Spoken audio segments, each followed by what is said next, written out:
Okay, in this particular chapter, we'll talk about Cloud DNS, which is basically a network service that is provided in GCP. So before we start, let's discuss what a DNS is. So a DNS is basically a phone book of the internet. So using a DNS, you can convert an IP address into a more readable domain like name, like for example, New York Times, ESPN.com, Google.com, etc. So that's the primary intention of using a DNS, because it's impossible to remember IP addresses, but it's very easy to remember domain names. So that's the main intention of using DNS. So in this particular chapter, we'll be talking about using Cloud DNS, and we'll start off by creating a private zone. So private zone is basically creating domain names for IP addresses within a private network. Okay, so we'll start off by creating two instances. So here I've created two instances and they have two internal IP addresses. So the main intention of this particular lesson is to convert these IP addresses into proper domains, and they belong to the same default network. So let's start off by creating our DNS. So let's go to DNS, which is basically under networking. So let's go to the hamburger menu.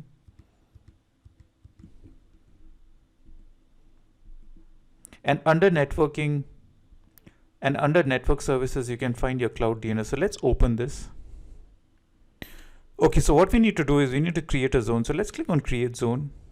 And what we'll do here is we'll create a private zone. And here let's give a name for our zone. Let's just call this as my zone. And here the DNS name can be anything, since we are creating a private zone within our own private network. So you can keep any name you like. So for this particular example, I just keep this as example.com. And again, this belongs to the default network. So you need to select the default network. So this is the VPC network that contains those two virtual machines. So that's the only thing you need to do. Let's click on create now and create this particular DNS. And once you've done that, we need to add two record sets for both those instances that we have. So let's open our VM again. So I'll just open this in a new tab.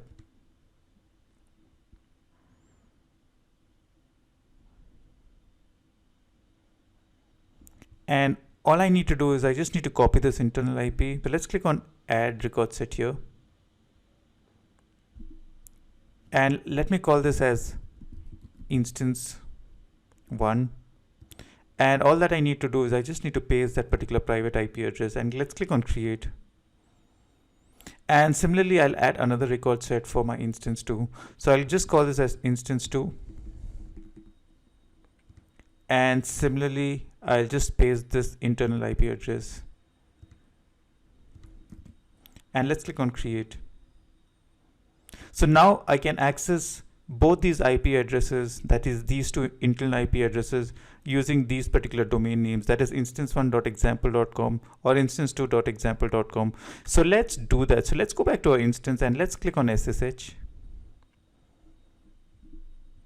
And what we'll do is we'll try to ping the second IP address, that is the second internal IP address, using both the internal IP address as well as the domain name that we've just created.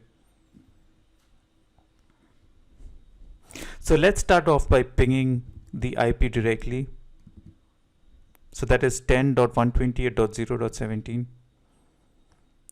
And you can see that it returns a response.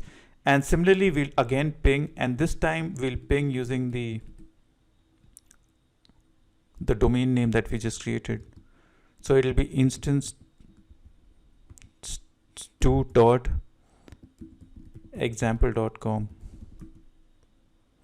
And you can see that this particular ping works, and it basically points to the same IP address that we had previously pinged, that is this 10.128.0.17. that is this particular IP address. So what this means is that this particular domain resolves to this particular IP address.